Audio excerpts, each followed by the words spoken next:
640 টাকা বিশু ও অপর্ণার মধ্যে 5:3 অনুপাতে ভাগ করে দিলে কে কত টাকা পাবে?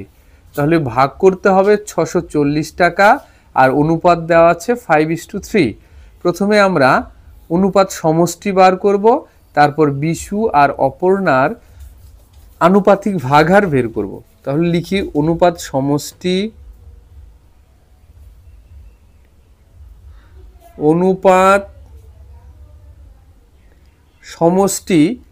কি করব, 5 আর 3 যোগ করে দিব। তাহলে কত হবে? 5 যোগ 3 ইকুয়াল টু হচ্ছে 8। অনুপাত সমষ্টি কত বেরোলো? 8। এবার বিশুর অনুপাতটা কত? 5। তাহলে বিশুর আনুপাতিক ভাগহার বের করব। বিশুর আনুপাতিক ভাগহার সমান সমান কি হবে দেখো, বিশুর অনুপাতটা কত? 5, তাহলে সেটা উপরে আর নিচে হবে অনুপাত সমষ্টি। তাহলে বিশুর আনুপাতিক ভাগহার হলো 5/8। এবার অপর্ণার আনুপাতিক ভাগহার, অপর্ণার আনুপাতিক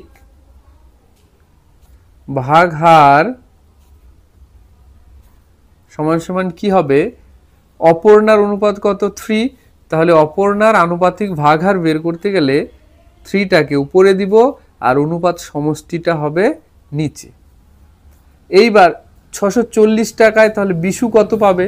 তাহলে লিখব 640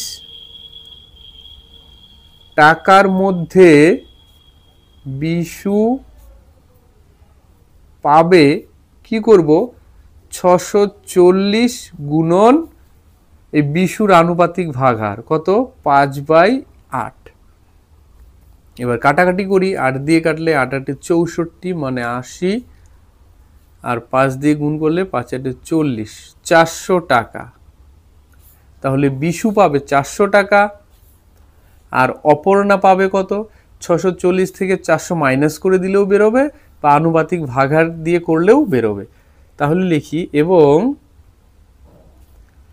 অপর্ণা পাবে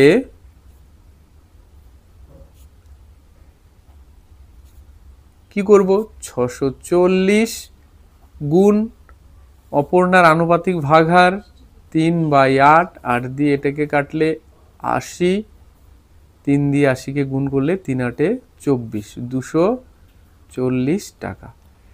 তাহলে বিশু পাবে 400 টাকা, অপর্ণা পাবে